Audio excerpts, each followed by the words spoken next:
Well, it's certainly easy to smile after a game like that, isn't it, folks? How you doing? It's Tim here once again. It's A View from the South Stands. I'm coming to you on Sunday evening after Toronto FC's first game of the 2016 Major League Soccer campaign.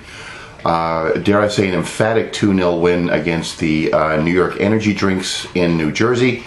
And of course, it's the first time that we've ever beaten the Red Bulls in their own stadium. We've drawn them before.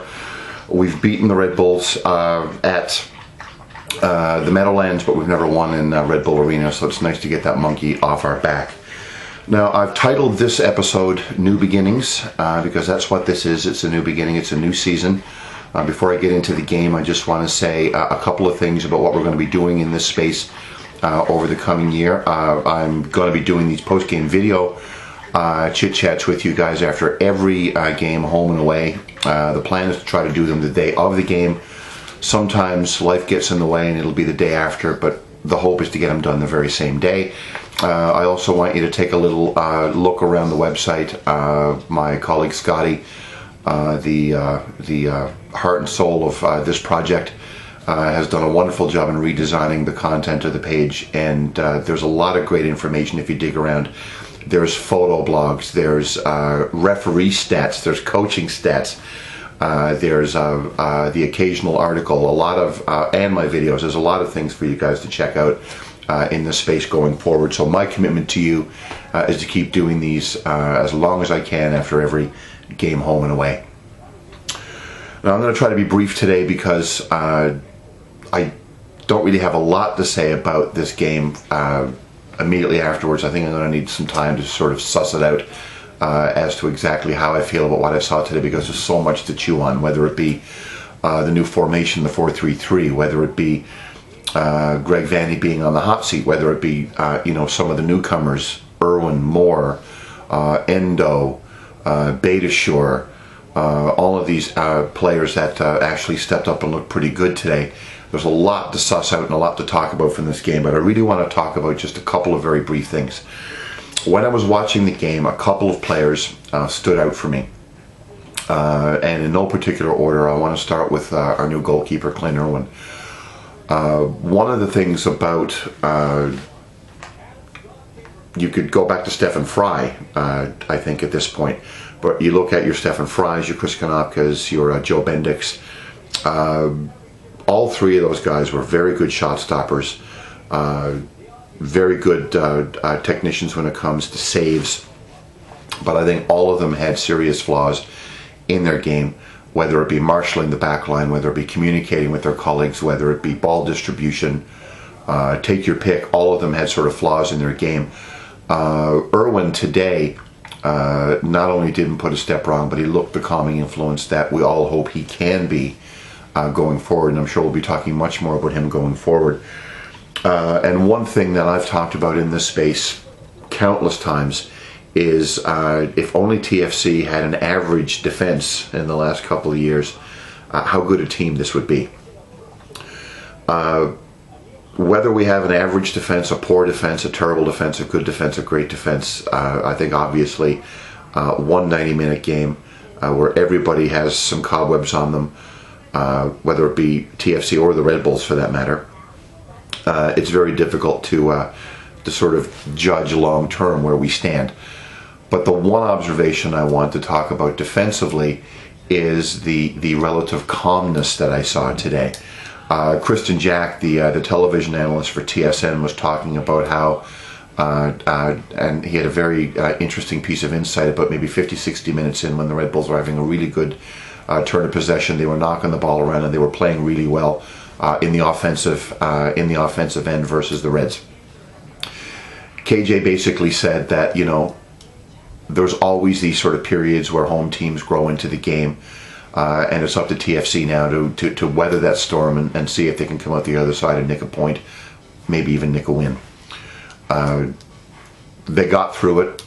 There was some poor defending. There were some open looks for a couple of players, a crossbar, a goalpost, if I recall. Bradley Wright Phillips and Sasha Kleshton, I think Sasha Kleshton both had some really good looks on scoring, maybe in the 60th, 70th minute. But lo and behold, It wasn't the shambolic Keystone Cops Toronto FC defending of the past. It may not have been perfect, but it wasn't haphazard. It wasn't panicky. It was relatively calm, and that's what I want to take away from the day. We don't know what we have yet, but I think what we might have is a semblance of calmness, and that's something that this team has never had at the back, arguably since day one. And that's probably the single most encouraging thing that I'm taking from the game today. The other thing I want to talk about, obviously, is some of the newcomers. Subando is going to be getting a lot of print, I'm sure, in the next few days. His work rate was excellent. Made a few mistakes, granted, but the work rate, I think, personally for me, made up for it. I actually put on Twitter during the game.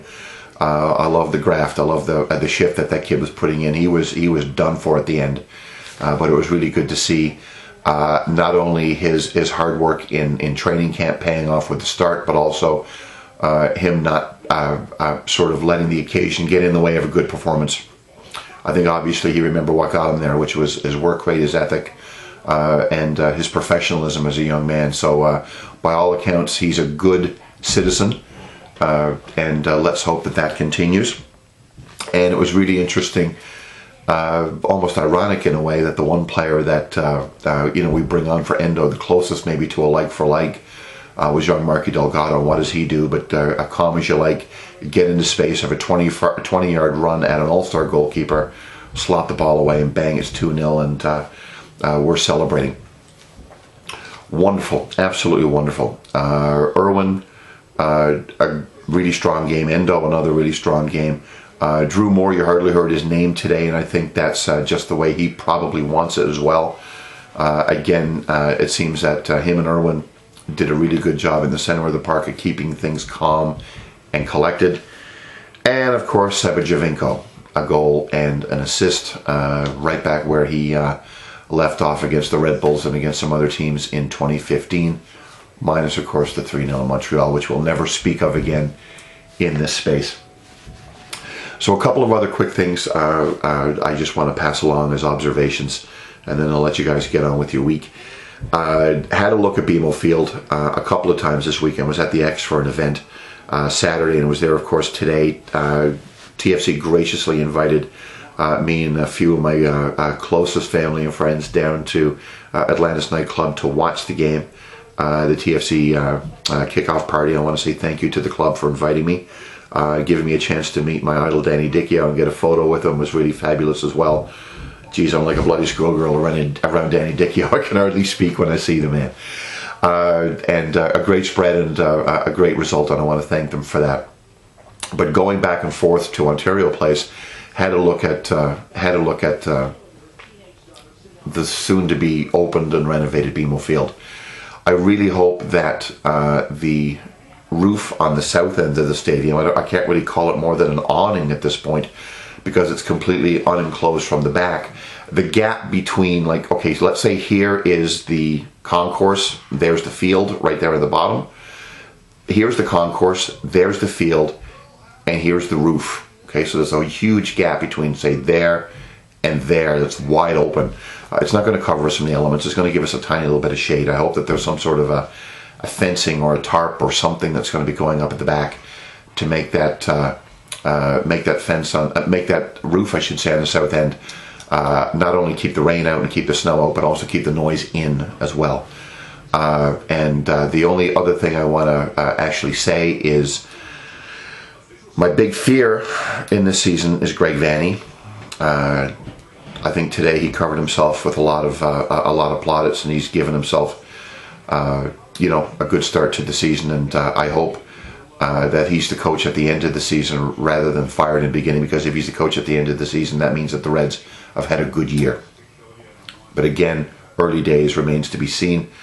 He's the number one question mark for me, and I'll have much more about him and about our Mighty Reds in this space as we go forward into 2016.